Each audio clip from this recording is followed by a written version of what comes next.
All right, so next I'd like to talk about the use of center. Center is a term you often hear invoked in Aikido and in several martial arts. Center and centering are activities that we do in a physical context. It's activities we do in a psychological context as well. But to bring it back to a physical basis, to think about what we're talking about in terms of use the center. You're talking about using the center of gravity, in Japanese itten. The center of gravity in the human being in a standing position is a few inches below the navel and inset into the body by a few inches as well. That center of gravity moving is the main point to start our motions from.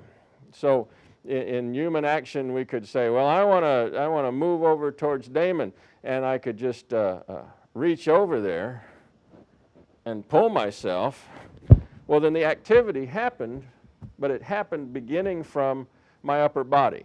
My activity of reaching, extended myself, and then I invoked the pulling actions and dragged my center in that direction.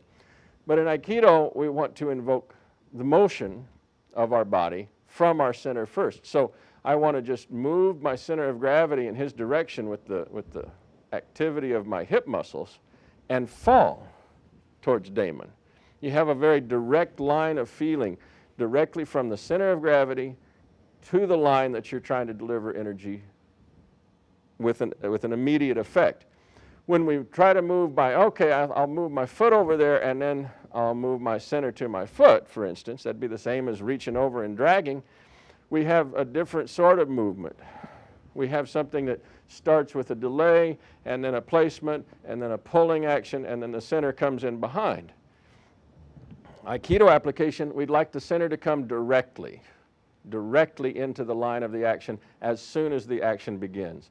And so movement equates to movement of the center of gravity. So being aware of that as the concept of center is very critical. A second concept of center is to understand that most of the time when we engage our hands to deal with somebody or something, we'd like to do it in a box. We'd like to do it in a box defined from the point of his shoulder to the point of his hip to the point of his other hip to the other point of his shoulder. So we have an imaginary box here. And when he puts his hands up, he'd like to generally keep them in this box.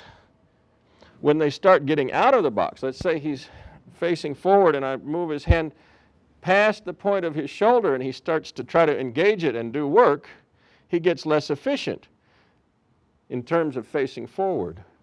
And so you find this anytime you have workmen dealing with tools, they will instinctively do it in this space, in this basic window of space where everything's very efficient, where the hands can pass off to each other efficiently and where you can maintain control with the fine motor skills of your arms. The further away from that and you find yourself reaching higher and into awkward angles, the more challenging it is for your proprioceptive system to do the job and to maintain control of what you're manipulating with your hands.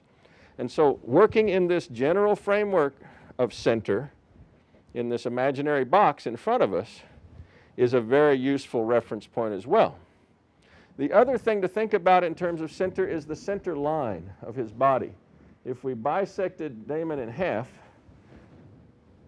then being aware of where this center line is in relation to his arm actions is very critical, because as we showed in Tegatana, once it goes past the center line, once it goes past this space, the structure starts breaking down. And really, this is the time he needs to know automatically to be picking up the activity, whatever that activity is, with the second hand.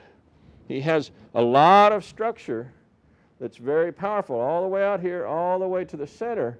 But as soon as it crosses that middle line, really the activity needs to pick up from the other hand. So understanding the center line and the relationship between your hands and how they need to interact on that line in normal movement. And so the hand would move up and down on or about that line and in that box for most of your activity, and we would call that, in a physical sense, of being centered in terms of how we operate with our hands. But remember, it's also the itten. It's also the 1 point. So that when he wants to invoke movement from his body, it's coming right out of the hip. The hip moves and the body follows it. The hip moves and the body follows it. It's coming from that center falling. The center of gravity invokes the movement. It doesn't come in afterwards. And that is a big secret for your Aikido application. Thank you.